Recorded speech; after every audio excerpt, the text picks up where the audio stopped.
Welcome back to the Sense of Life podcast. My name is Cody, And I'm Joe. and we are continuing our Noir-vember this month. We've got going to be an interesting topic, see what we can get out of it. Um, we read James M. Cain's The Postman Always Rings Twice, which is a classic noir crime novel. And we also watched a couple film adaptations that are mid. Yeah, they weren't very good. They were not. They were not the best. Not terrible, but kind of just I put them on in the background while I was doing other shit, basically. Yeah, I gave both of them a chance. Where like both of the movies, when I watched them, they had my attention for the first like hour, but it became a thing where it was like, this is a background movie. This is not. There's nothing here that's like really gripping me, and it's kind of sad too because like, the 1981 film, like the main character is played by Jack Nicholson, so it's like, oh, this will be good. It wasn't. Yeah, it's not. He's all right. They're both like, we'll just get the conversations on the movies out of the way here. I think the 47 one is probably better. I would agree with that. Yeah. 46. But 46. Yeah. And the 1981 Jack Nicholson, Jessica Lange one, I think has a strong like 30 minutes at the top. And there's like a couple like sex scenes that are kind of cool. Yeah, the 40s one. I'm not saying it was a good movie or like it wasn't bad, it wasn't great, but I think it had a stronger opening, or at least it kept my attention a bit more. I disagree. I liked the opening of the 81 one more. Yeah. I just lost interest in the 81 one. Faster. The 46 one, maybe it was just because I was like getting bored of the concept because I had seen it 3 times at this point. Yeah. And so the opening of the movie, I was like, yeah, all right, I got it. And then I don't know what really happened about like last 40 minutes of the 46 one. I was kind of enthralled again. Okay. But like vaguely. Yeah. And I did like the ending couple scenes of the 46 one. Right. More than the 81 one. Yeah. You say we watched it 3. You went through the plot of it 3 times. We could have gone for 5 if we watched the 2 foreign films that were just adaptations of it as well. Because there was also a pre-World War II 1939 French version. Yeah. And a mid-World War II Italian one in 1943 that was just called Obsession. Right. Yeah. Also based off of the James M. Cain book. Yeah, so, and apparently it was either, I was reading this somewhere, it was either a Postman or what we're covering next week, Double Indemnity, that influenced Camus to write his novel The Stranger. Oh, that's interesting. I did not know that. Yeah, so that's kind of interesting. Yeah, I've not read that book, but I've heard of it and I've like looked into it because yeah, never mind. It was a Metal Gear thing. It's I don't need to get into it. But yeah, Joe makes a Metal Gear reference. Check that off your Sense of Life bingo card. Yeah, we're not even 5 minutes in. But yeah, no, I quite enjoyed the book. It's a pretty quick read. Very I would say it's pretty enthralling. The framing device of the book only really worked in the book. The 81 version didn't even try to go for it. And I think that was the right choice, is to not do that. Yeah, the 46 one kind of throws that scene in at the end, and you're like, oh, okay. Yeah, I liked this. I guess I liked the scene like separate from the story, Right. but as a movie overall, it just kind of it feels half baked generally. Sure. That I would agree with that. Um, Yeah. So not so all old movies are good, guys. Just yeah, so everyone's clear. yeah. Sometimes you'll put one on and you're like, man, this thing fucking sucks. I don't think either of them sucked. I just thought they were aggressively okay Fair. movie. That's there's a Seinfeld bit about how everything can be categorized as it's great or it sucks. And Yeah. sometimes the line is very thin between them. That things that are great can also suck. And like you're walking with your ice cream and it falls on the ground. Well, that sucks. And what do you say? Great. It's like that was the punchline for the bit. And yeah, so I use sucks in a very loose sense of the word. Yeah. My sucks are not objective Yeah, um, measures of quality. exactly. The subjectivist motto, one might say. Damn, that's a reference. Um, now, do we want to just kind of like give a very brief kind of synopsis of the book before we Yeah, kind of yeah. get into it? So, yeah, I mean, it's basically just a book that follows the main character Frank Chambers, and Yep. um, he's kind of just like this drifter that goes from town to town, never really staying in one place. I think at multiple points throughout the book and in the movies, he kind of says like his problem is his feet always want to go somewhere else, something along those lines. I don't remember the exact wording, but he's never really sticking to one place, and he shows up at Nick Papadakis's diner, and he finds out that this like big fat old Greek guy is married to this like young woman, and he like immediately starts pursuing a relationship with this guy's wife Cora, and eventually it gets to the point where they both conspire to murder the Greek, as they call him, and the first time it fails, and it's actually kind of good for them that it fails, because if it had succeeded, then they would have immediately been caught because of I think Frank was supposed to be a watch. He was on the watch for anyone coming down the road, and a cop showed up, and then Cora was supposed to hit Nick in the back of the head with like it was like a bag filled with like ball bearings, right? Yeah. And there was like a cat that was trying to climb up the ladder that he had set up so that she could climb down from the top floor. And the cat, or the cop, kind of pointed to the ladder with his flashlight. He's like, "Oh, look at that! There's a cat over there." And then he drives off, and as she whacks him in the head with the ball bearings, the power goes off because the cat had stepped on a live wire on the fuse box that was like right next to the ladder. And there's actually kind of a funny moment that I like that they carried over in the movie, where they return to the spot where the cat stepped on the wire and fried itself and shut the power off.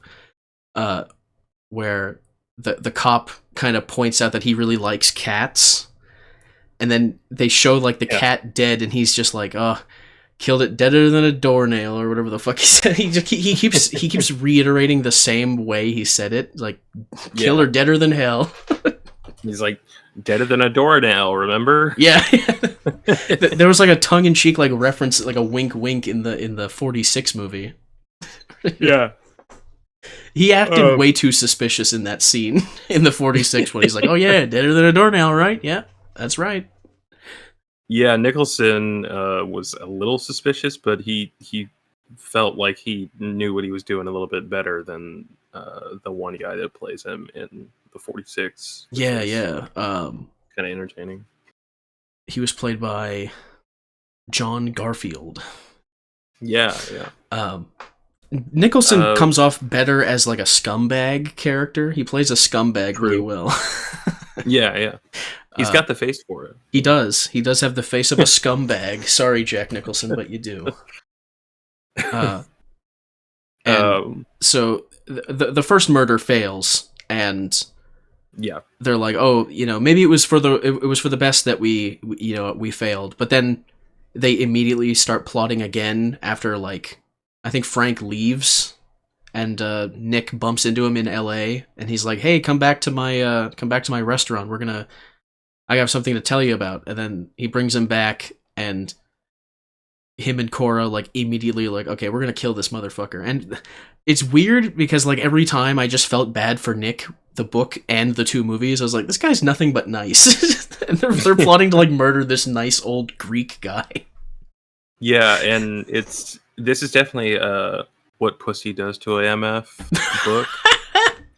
We can't do another one. No, we're not gonna title it. I'm just saying that. Yeah, I know. in the subgenre of What Pussy Does to an MF, this would fall under said genre. Damn. It apparently was banned in Boston at the time it was written. Interesting. Because of the sexuality and violence. I've got a passage here that it's like, this is like the end of the first chapter, and it kind of shows just how, like, quick, or it's the end of the second chapter actually, how quick, like, the violence and the erotic stuff comes up. It just kind of hits you out of nowhere. She looked at me and got pale. She went to the swinging door and peeped through. Then she went into the lunchroom, but in a minute she was back. They went away. I don't know why I locked it. I forgot to unlock it. She started for the lunchroom again, but I stopped her. Let's leave it locked. Nobody can get in it if it's locked. I got some cooking to do. I'll wash up this plate. I took her in my arms and mashed my mouth against hers. Bite me. Bite me. I bit her. I sucked my teeth into her lip so deep I could feel the blood spurt into my mouth. It was running down her neck when I carried her upstairs. Yeah, that that really came out of nowhere in the book. I was like, oh, yeah, okay. That's where we're going with this. All right. This came out in 1934? Yes. It's like, damn, okay. The 46 movie, like, doesn't deal with any of that at all. Probably because of, like, the film, censorship at the time. Right. Whatever that shit was called. Motion picture production code. Yeah. But the 81 version kind of, maybe not as graphic as describing biting her lip until her blood spurts into his mouth, but, like, yeah, they definitely leaned into the more, like, sadistic side of the relationship. The Wikipedia of the 81 calls it an erotic thriller, which is true for like 40 minutes, and then it becomes just background fodder. The erotic not so thriller. Yeah. And, like, there's this one scene. Apparently, this was David Mamet's first produced script on film. Okay. The 81 version. Right. There's this scene where Frank is, like, throwing Cora around in the kitchen. It's this, like, erotic, quasi-eroticized rape-y kind of scene, where it's like, at first it's kind of rapey, and then it's like not, and, like, she's into it. Yeah. So that scene was cool, and then everything else in the movie just kind of falls flat. Is that the scene where he, like, winds up his fist and, like, punches her in the ass as she's bent over? I don't think so. I think that might have been later. It's the one where she, like, clears the kitchen table. Right. And he, like, fucks her on the median or whatever. Right. It's okay. Like, first, like, 25, 30 minutes of the movie. Right, yeah. That's like 20 minutes into the movie, yeah. Yeah. Yeah, that element was definitely missing from the 46 one. They also kind of don't show much of the actual violence either, like, at all. Yeah. The Right. most violence you see is near the end of the movie when there's someone that's attempting to extort $10,000 from them because he contains like a written copy of Cora's confession of her and Frank's involvement in the murder of Nick. Yeah, And that's like it was like the stenographer for like the trial or whatever. it was I think Bar. he was working for their lawyer, and she went to Okay. him to confess, thinking that he was a cop, but he was like a detective that worked for, or he was like a private investigator that worked for their defense lawyer. But then by the end of the story, he wasn't working for that guy anymore, so he still had that written copy, and he was like, "Oh, I'm gonna extort that money they got from that guy's life insurance using this written confession." And Yeah. he immediately goes wrong because they just take his gun and he just starts beating the shit out of him. Uh, in the 46 one, like the only real blood you see in the entire movie is when he's punching that guy in the face and like slapping him around. Yeah, that made me laugh. I'm sorry. Oh yeah, because it was like He would like slap him on one hand and then backhand him it was like a again. back and forth slapping, and then he punched him in the face and he fell over, and he's like, Yeah. "Stop hitting me! Don't hit me anymore." In I like to say the guy that did that same scene in the 81 version did a lot better job, because he beats him so much that he's just like crying. He's just like on the Yeah. ground blubbering, and it's like you almost feel bad for the guy, except for the fact that like 10 seconds before that he was threatening them with a gun. It's like, Jesus Yeah. Christ, dude. He beat the shit out of that guy. Right. But there was a lot of like, I will say, like, kind of tasteful off-screen violence, if that in that old movie kind of way, like when Right. Yeah. the way that they show the killing of Nick, where he hits him on the back of the head with the wine bottle. Um, they kind of show like the car has pulled off to the side of the road by the cliff where they're planning to push the car down to make it look like they got into like a drunk driving accident. Uh, Yeah. and Nick is just hammered, and he's showing his singing ability or something, and he's like shouting and hearing the echo of his voice come back from the big ravine where the cliff is. And the shot where he's killed, it just kind of shows the back seat, like the floor of the back seat of the car with the wine bottle, and then Frank picks it up, and the bottle goes out of frame, and then you hear him kind of like singing, and then you hear the impact, and he just stops, and you hear the echo return with the silence, which I thought was a pretty cool way of doing it if you're not going to show violence. Yeah. That kind of uh during the code and a little bit even pre-code.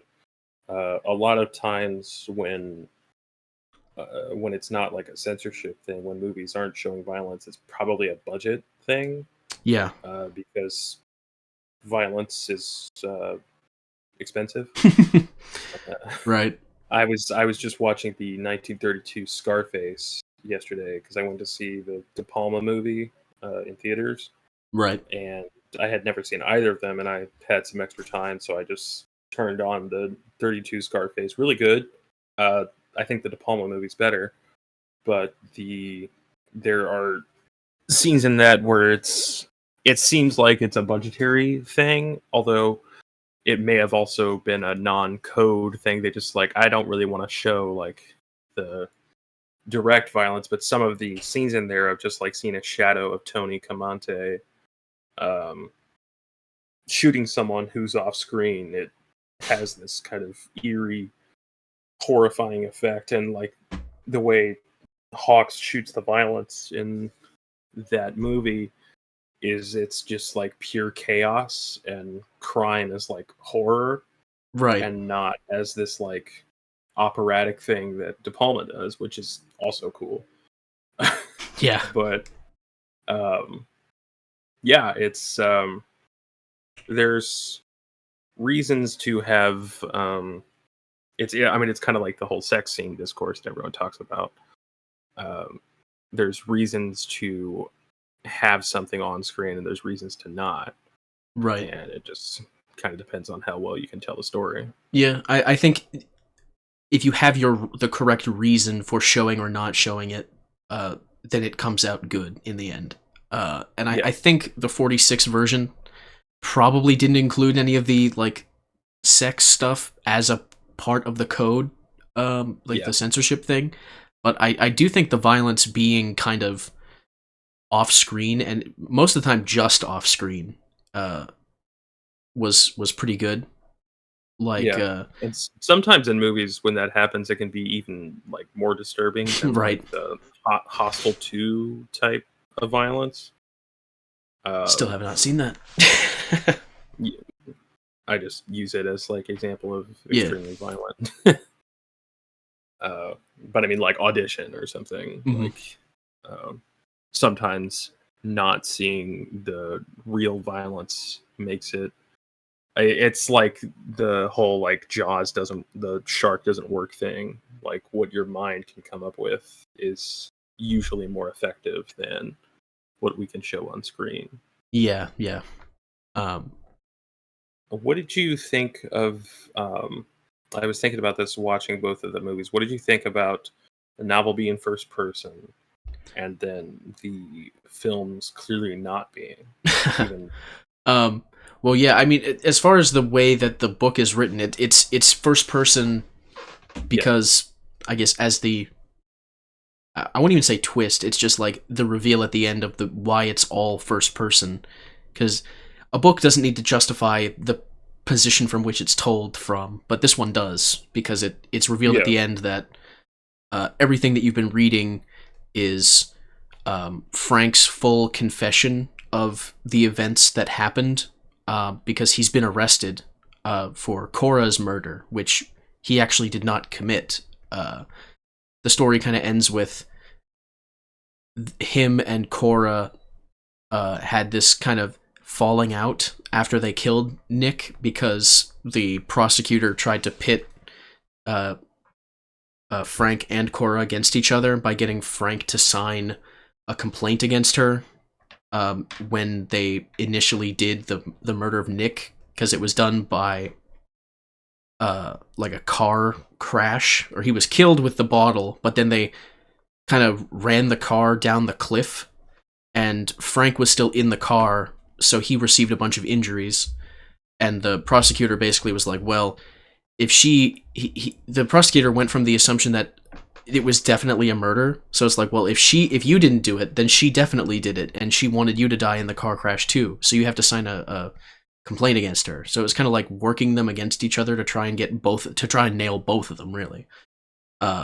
Which almost works. And they kind of have a neat line in there about how the measure of a truly good gambler or a truly good card player is how he plays a good hand, not a bad hand. Because everyone is dealt bad hands from time to time, but it's how you play a good hand that really matters.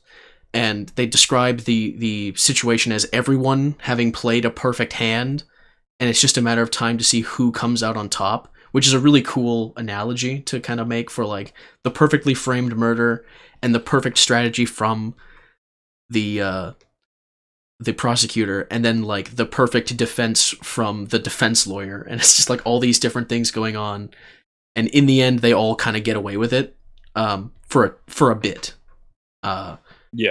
But in the end they have this falling out, they get back together, and they're married, and Cora is going to have a baby, and they actually get into a freak car accident, and she dies, and Frank is then immediately arrested and charged with her murder, because this is like the third quote-unquote accident that he's been involved in, where someone has nearly died or has died, involving just him, Cora, and Nick, just as like three people that are constantly getting in these accidents. So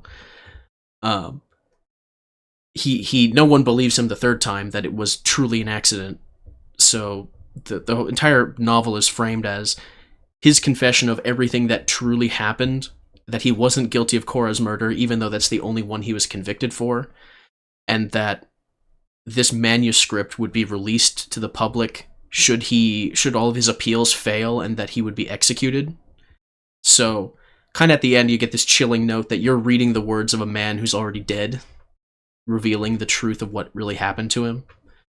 And that only really works in the book, because you couldn't really do that with a movie. But I do like the lead's kind of performance of the ending scene there, where he's like, where he's talking to the priest and the prosecutor guy at the end. Yeah, when he was like saying, "So I'm not really being convicted for this murder. I'm being convicted for the other murder," and he's like made his peace with that as long as it's that.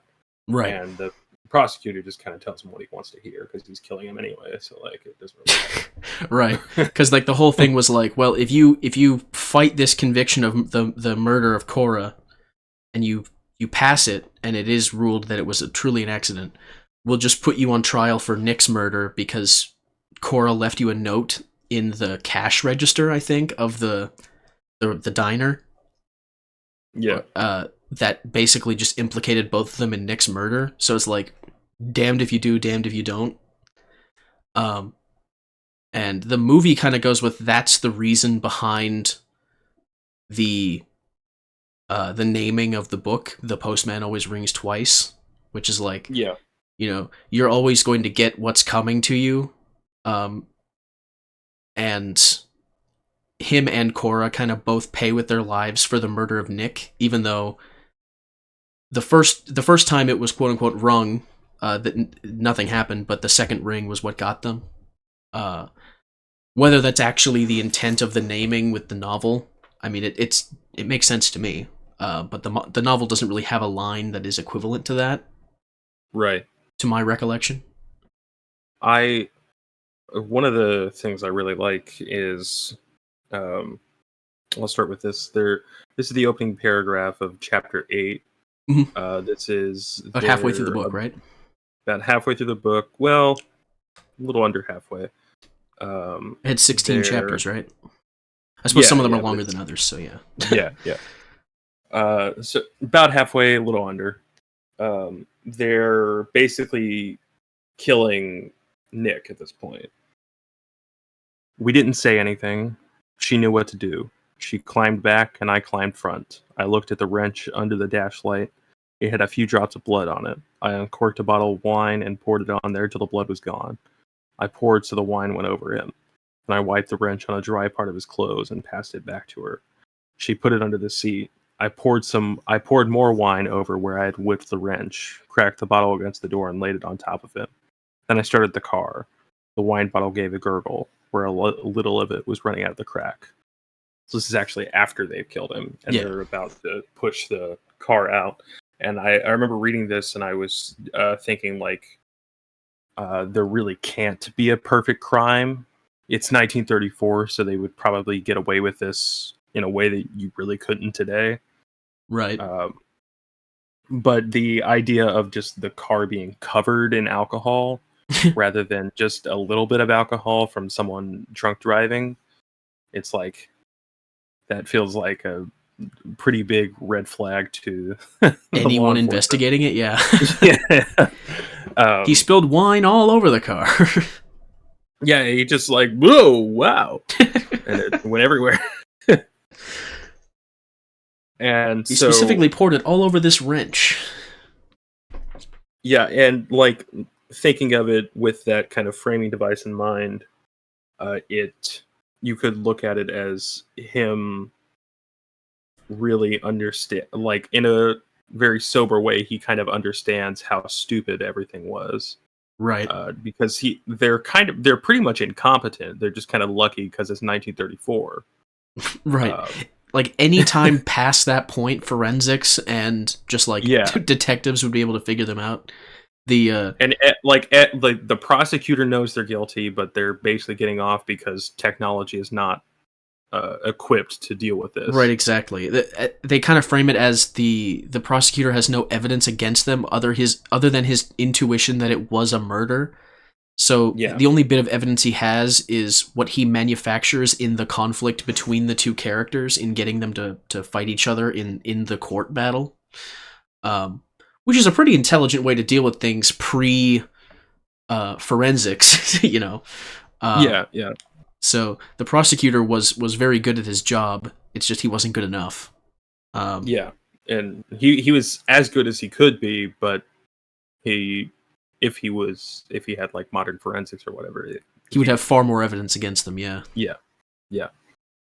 So that's kind of something I was thinking about. There was I remember watching this. I think it was a live stream or something. It was like a I wasn't watching it live. I was watching like the rebroadcast on YouTube or whatever.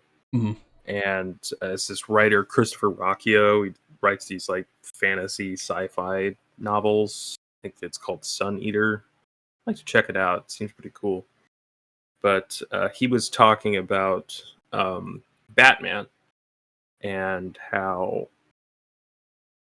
specifically, like I think he was watching the Batman animated series from the '90s, and how he was thinking like, Robin, his whole origin story, making a modern Robin doesn't really make a lot of sense because there's no like circus acrobats. It's not Yeah. real like anymore. Um, so making Batman not like a period piece is kind of bizarre, and it kind of ruins the concept in a lot of ways. Yeah. You basically have Uh, to get rid of the concept of Robin or like change his origin yeah, story to make more sense for a modern yeah, context. yeah, Like, and it kind of loses the magic if you uh, take it out of that context. And I had gotten to thinking about how a lot of horror movies have trouble because of cell phones or um, I think this is kind of a cop out of like writers who just don't want to think of different interesting ways to do it, because I've seen quite a few movies that have done it that made it interesting. mhm. um, but I this idea of course when this is coming out, this is like a modern book, although yeah, I think it's like maybe a period piece of like 10 years later because it's taking place during the Great Depression, and this comes out in 34. So yeah, no, it's like Depression was like it's 5 years, contemporary. started like 5 years before that. So, I mean, it could Yeah, still so be it's like mid contemporary basically. depression. Yeah, so it's basically contemporary, and the um, idea of this kind of concept that doesn't really fit outside of that time period. I don't really know if I'm trying to make a point here. It just Well, it's the 81 movie definitely was like a period piece. It was set in the yes, 30s, just like yeah, and I uh almost think that was like one of its mistakes. mm, I feel like it could have been updated. right, Um, you change a few things, obviously, um, but I think that was kind of why that one felt a little stale. maybe. Um, Not 100% sure on that, and I might have been cribbing that from like a letterboxed review or something. But um I I found it yeah, really interesting watching the 46 one because the movie starts and the title card of the movie is just a picture of the actual book. yeah, It's just a I picture of the giggled at book, that. and you're like, "Oh, I thought that was really cool. it's kind of interesting." And then it does that at the end too. Um, Yeah, the it's kind of hard to describe, but if you've watched a lot of movies from like the 40s, 30s, and 40s, stuff like that, um, you can kind of feel a more upbeat and kind of um, carefree style of filming, if that makes any sense at all, that this movie had, the 46 version, until the scene where they actually kill Nick. yeah, It felt pretty kind of carefree in its direction. I don't know how to explain it any other way than that, but it sure, yeah, it didn't feel very like dark and dramatic until that point, and you're like, oh, okay, damn. yeah. Uh, It's kind of the same way. How we were describing the violence comes up in the book. It just kind of comes out of nowhere, mhm. and because like when he's not describing a violent or like uh, darkly erotic moment, he's he kind of he almost has like a sense of humor about himself. Yeah, Um, just and explaining things as they are, but with yeah, from his perspective of being kind of like a carefree younger guy. And that's maybe that's something that was missing in the 81 version, where Jack Nicholson very clearly isn't a young man. yeah, no, he he's not particularly. I guess he is carefree, but he's more just like a sleazy. sinister libertine type. Yeah. Um, They kind of add that whole element in I mean, not that the guy wasn't a piece of shit in all three of the stories, but like in right. the 81 version, when he first arrives at Nick's diner, he doesn't see the help wanted sign. He just goes in with the guy that he was hitchhiking with, and then waits out in the bathroom for that guy to leave.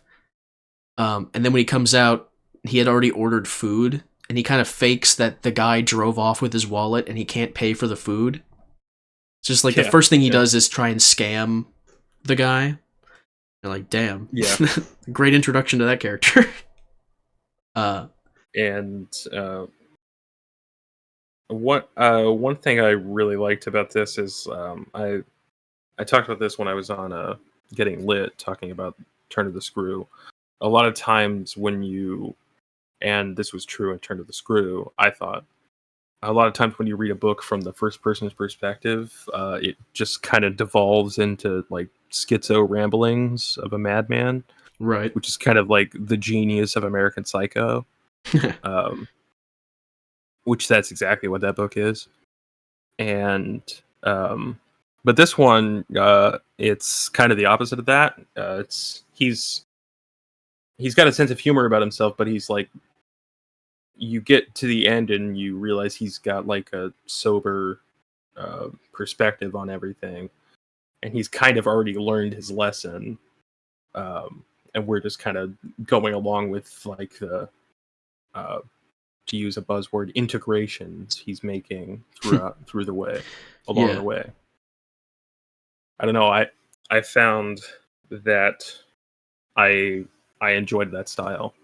Yeah, I think the reason it reads that way is because the way it's framed is like a post uh everything kind of rethinking the entire events and trying to organize his thoughts for a true and honest confession, Yeah, while some other first person narratives are following them in the moment. So the schizo rambling, I'm sure right. if the book was presented in the context of following him exactly as his thoughts were at the time, it would come off a bit more unhinged Sure. because he's Yeah. plotting a murder. But like Yeah. in the context of it being kind of looking back on the whole thing, it is, as you said, he's very a sober look at it, and just kind of matter of factly, like he's understood what was wrong with his actions, and uh, he's just kind of stating it for the sake of being true.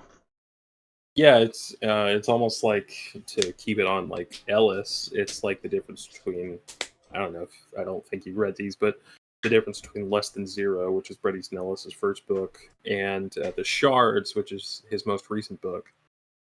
They're kind of like mirror dimension versions of each other.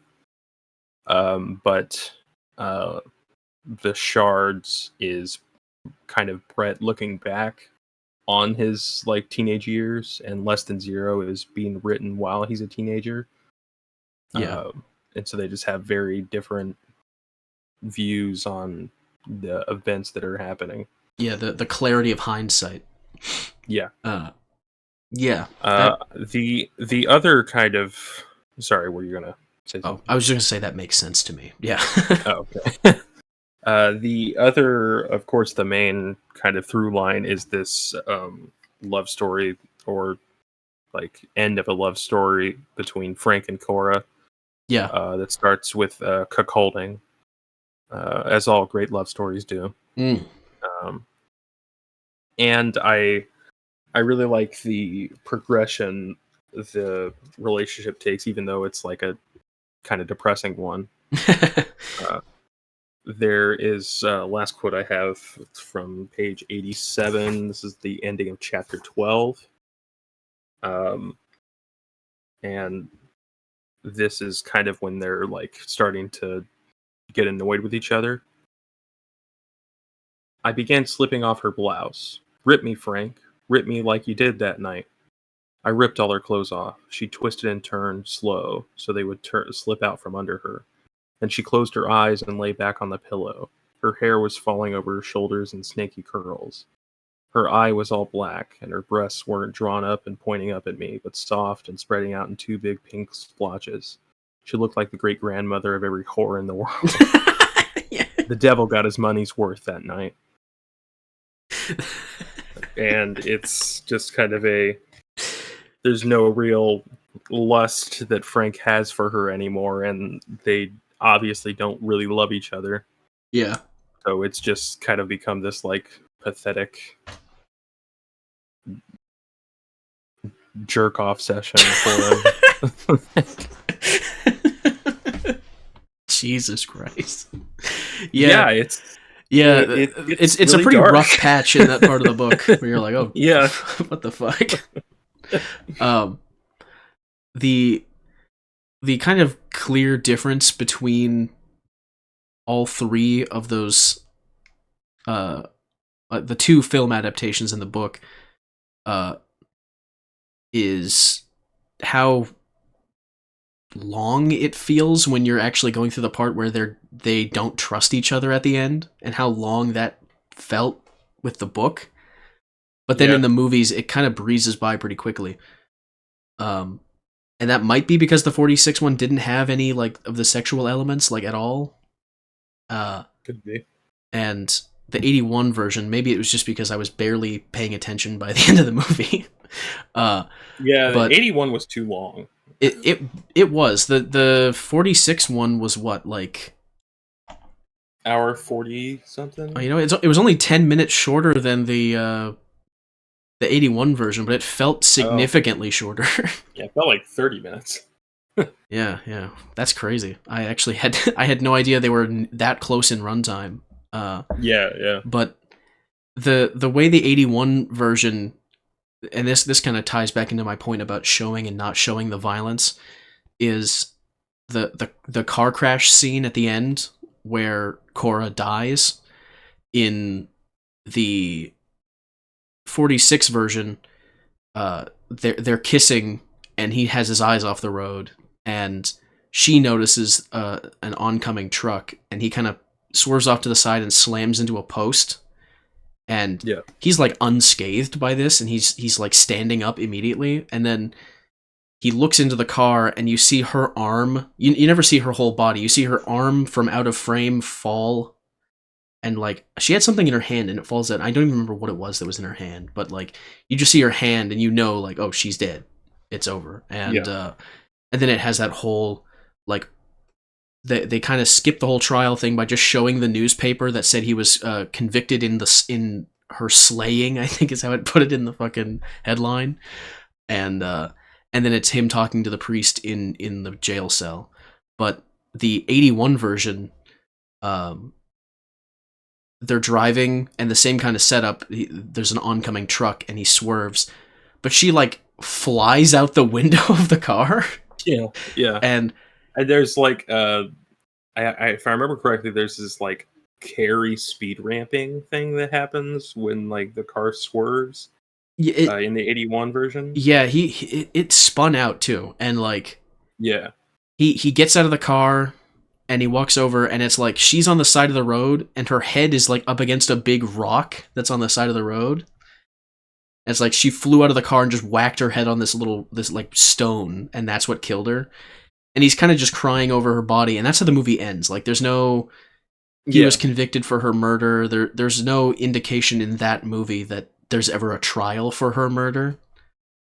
It just kind of ends with her dying. And that was kind of a letdown. I don't know if they would have been able to do the ending where he is convicted in a way that would have been compelling, because by that point in the movie, I wasn't really compelled at all. So it was just a different ending, I guess. Yeah, it's kind of like I guess we're stopping here. Apparently, I was also reading, apparently Lana Turner, the one that played Cora in the 46 version, was not a fan of the 81 version. Oh, okay. Yeah. This is just reading from Wikipedia, the greatest source of all. Sure, yeah.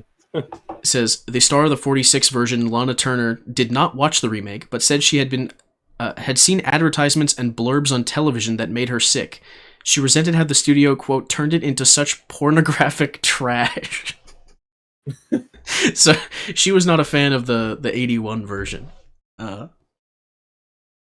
Just thought I'd throw that in there because that's kind of funny. Well, that's unfortunate because the pornographic elements are like the only good parts of it. Maybe she didn't read the 34 book. Yeah. But apparently there's a Postman Always Rings Twice opera. Huh. Interesting. They really went for the full multimedia franchise for this book. Yeah. Gotta get the anime out there and yeah, the manga adaptation. Yeah. Hideo Kojima video game. Yeah.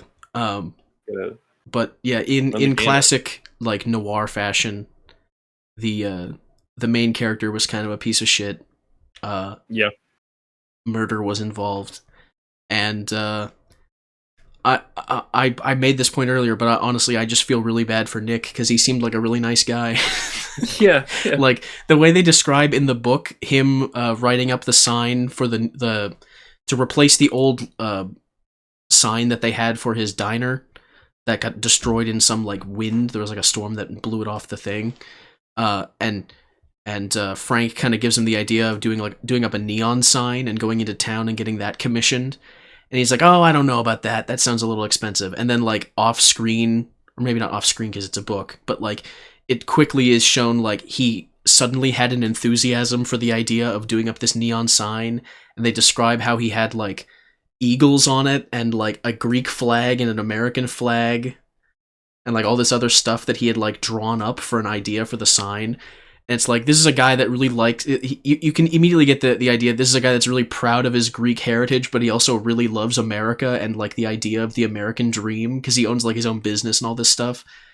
And he's got the hot young wife and all that, and then he just gets murdered. You're like, man, that fucking sucks. That guy was cool.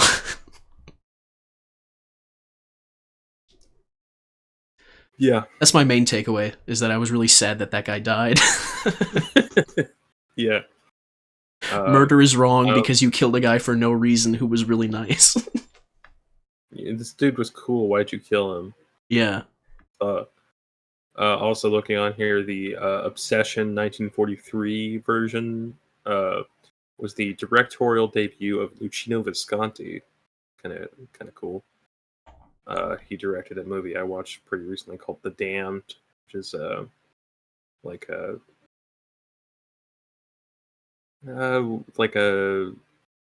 it's a melodrama about like Nazi Germany. Okay. It's really good. And apparently in true Italian fashion, this Obsession was not credited. Naturally. Unauthorized, uncredited adaptation. They really love those. And it's apparently it's considered the first Italian neo-realist film, although there's some debate about whether that's accurate. Okay. It seems like it could be an interesting watch at some point. Right. We were talking the other day about maybe doing an episode at some point in the future about the Fountainhead and the film adaptation of that. But I think an equally interesting premise for an episode would be the We the Living and the... Is there actually still surviving copies of the Italian... Yes, We the Living? One. You have it, okay. Because I knew it was... The only thing I know about that film adaptation is that it was obviously made without Rand's permission because it was Italian. And that it was made under Mussolini's reign, and they were too stupid at the time to realize that it wasn't just about being anti-communist, but it was also just anti-authoritarian in general. Yeah. And then there was like an attempt afterward to kind of conceal the movie. Yeah, I bought the movie along with some other I I guess it was like early objectivist like video content that was made in like the 80s or something. Okay. I had to go to this like specific website, and they only took PayPal. Mm. And they shipped it to me. Did this back in college. Yeah, that We the Living will probably be an episode in the future.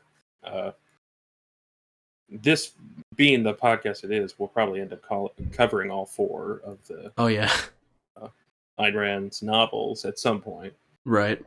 Is there anything out there that's like an adaptation of Anthem? I know there's like a graphic novel, but other than that, I don't think there's anything else. Didn't know about the graphic novel. Getting Lit did an Anthem episode where they also talked about Michael Bay's The Island. Okay. Which I've never seen, which apparently has a similar premise. Hmm. Also, I think this was like a Razorfist tweet or something, but I also noticed this comparison. George Lucas's first movie, THX 1138, kind of similar to Anthem. Okay. Yeah. That's so kind of no neat. direct adaptations, but there are some movies that have been made with similar premise. We'll have to save Atlas Shrugged until that Daily Wire series or whatever comes out. Oh yeah, because I'd really rather avoid the trilogy of shitty films. Not touching those like direct to video, like Sean Hannity ass films. No cast. With there's no consistency through the cast for all 3 movies. Like the characters are played by different people every time. It's not there's the consistency thing, but there's also just like no budget, so like there's no like crowd scenes. Nothing looks interesting.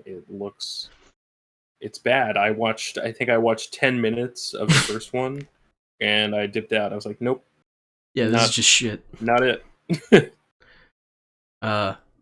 So, do you have much else to say about The Postman Always Rings Twice? I don't believe I do, much like the novel. It's kind of a lean, mean, little read. Little read, and yeah. Definitely check out the book. Definitely check out the book. Maybe check out the movies if you want. Or don't.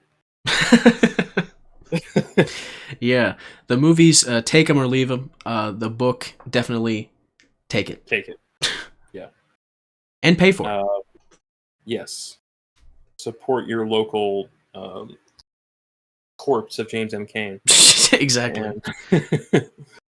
We'll be continuing with James M. Cain next week. We're talking Double Indemnity, which was the novel that came out, I think, the year after this one, if I'm not mistaken. Oh. And the classic Billy Wilder film that I think Raymond Chandler wrote. 2 years after. Oh. 2 years after. Never mind. I think I looked at the wrong thing on the Wikipedia. It says Double Indemnity 1936, but then you click it and it says 1943 on the actual wiki. It's probably talking about the film. Oh, published in serial form in Liberty magazine in 1936 and later republished as one of 3 long short tales in the collection 3 of a Kind. Oh. So I guess it was originally like a series of serials in a magazine. So that's interesting. Yeah. But yeah, we'll be continuing Noirvember next week with Double Indemnity. And is there any? Are we doing one film adaptation of that, or is there one? Just the one. Just the one. I don't want to search because I don't want to search for more.